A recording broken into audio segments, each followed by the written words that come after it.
大家好，我是文瑞。最近在这个清明节前夕呢，中国前国务院总理温家宝他写了一篇文章来这个纪念他的母亲。他的母亲已经去世了啊。然后这篇文章呢，就是被发表在了一个澳门的媒体上，叫《澳门导报》啊，并没有发表在中国大陆的媒体上。然后还有一点，今天我就看到很多人发截图在网络里面。什么截图呢？就是这个温家宝的这个文章在微信里面能看到、能找到，但是你要转发的时候，你要分享的时候，它就会有这样的文字。什么文字呢？该文章违反微信公众平台运营规范，文章被禁止分享。你看这些信息吧，大家可以看到什么？就是说中国政府吧，他是不希望温家宝发这个文章的。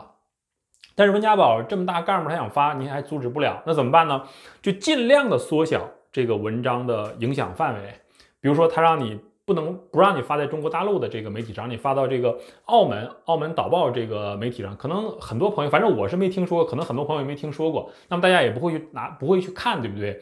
包括在微信上，对吧？微信，如果你这个限制转发的话，那么它的这个影响会减少很多。对吧？比如说你放开转发，大家全部都转发，那这个点击量可能会达到几千万甚至上亿，对吧？甚至几亿，这个有可能，对不对？这我说的都不夸张，对吧？所以它这影响范围就非常大。所以呢，我们就可以看到，就是说北京方面是很害怕这个文章的，他是不希望这个文章让更多人看到的。那为啥呢？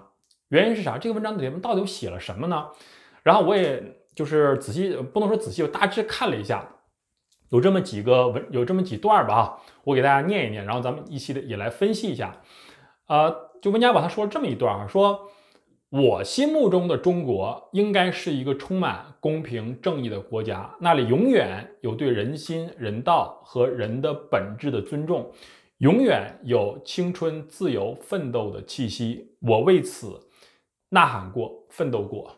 对吧？我说这段话大家有什么感觉我就按照我的理解吧，给大家解读一下，这只是我的理解比如说他说了，我心目中的中国应该是一个充满公平正义的国家。那么什么意思呢？那就是中国现在很缺少这个公平正义，对不对？反正我是这么理解的，我相信很多人可能也是这么理解的，因为公平正义是他心目中的国家嘛，对不对？然后他说，那里永远有对人心、人道和人的本质的尊重，永远有青春、自由、奋斗的气息。那么说白了，给人的感觉就是中国缺少这些嘛，缺少人心、人道，对吧？缺少这个自由，对不对？等等这些东西。他这里面强调公平、正义、自由这些都是我们很多就是说人追求的。但是在这个体制看来，这个体制特别是他们体制内的这个大干部这么说话，他们就很紧张，你知道吗？然后温家宝还说什么呢？我为此呐喊过，奋斗过。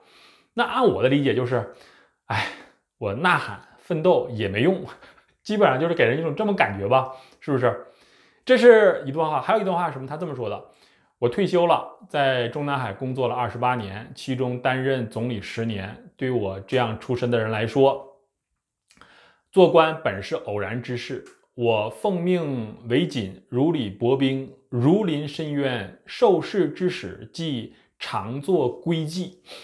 大家听听这话什么意思呢？就是对于我这样的出身的人来说做官本是偶然之事，意思就是他是出于平民出身嘛，就是平民草根吧，就是你要想做官，简直太难了，就是小概率事件，偶然你做成官，一般你们老百姓想做大官，那不可能了，在这个体制之内是这么个意思。这我的理解仅供大家参考。然后他说什么如履薄冰，如临深渊，对吧？那个在体制里面这个权斗这个复杂程度就可想而知了。这个复杂程度对不对？那整体上他这两段吧，就把中国社会的现状，包括体制内的那个现状，基本他就表达得很清楚了，是不是？那你说这个北京他能愿意让这样的文章让更多老百姓看到吗？对不对？你要说一般人说也行，你说这么大干部一讲老百姓怎么想？还有他在文章当中也强调了他的父亲在这个文革期间遭受的那个痛苦的那个境遇大家有兴趣可以自己去看一看。那么现在中国社会是什么样？习近平是什么状态？还在讲什么打土豪分田地呢？对不对？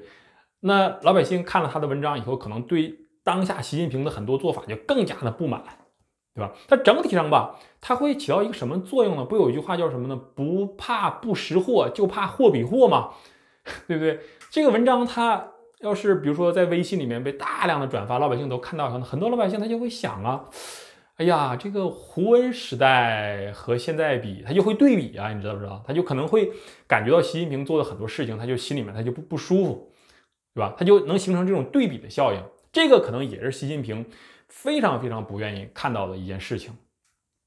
整体上吧，就是说他的这个文章哈，老百姓看了以后呢，他就会怎么说呢？就会有那种就是说人性的那种复苏吧，我觉得他就会强调母亲啊、亲情啊、做人呐、等等这些事情，老百姓可能他就更加的对现实的这个状况他会不满，他就会摒弃这个党性，可能就会朝着人性的这个方向去走。但这只是我的看法了哈。所以说呢，我强调的这些吧，就是北京担心的这些事情。我是站在北京的那个角度哈，站在这个体制角度，他可能会这么担心。但是事实上，你说老百姓看了会有多大的影响吗？我倒不敢，我也不确定啊。总之，哎，人家习近平，人家北京那面就非常非常担心看到这个文章，所以就搞了很多这个动作在里面。就是现在吧，这整个这个体制啊，怎么说呢？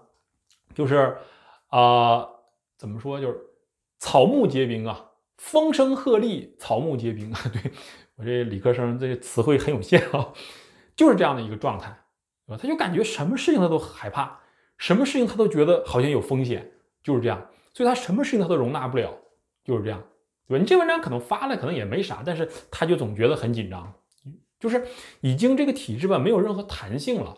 你看他最近在国外跟国外这搞外交这些状态，对吧？一点没有弹性，所以他就容易出问题。就比如说，就像什么，就是说一个人吧，他的骨骼哈很柔软，很有韧性啊，可能你受到一些撞的话也没事儿。但是你说你这骨骼很硬很脆了，已经是吧？一点没有弹性的话呢，可能碰一下，它就折了，对吧？就骨折了，那很有可能就是这样的一个情况啊。我们现在看到整个这个体制啊，给人的感觉就是这样的。中国这些年，就不用说这些年了吧，就今年发生的这些事儿，大家可以回想一下，看一看，对不对？就是内政、外交、民生，很多事情。那今天看到一个什么新闻呢？就是说有北方嘛，有一个县城，它的这个就是一年的预算吧，可能大概就是支出预算大概是1亿人民币左右，但是它每年就在交通领域的罚单就能罚出这个3000万哈，基本就是1/3这个水平。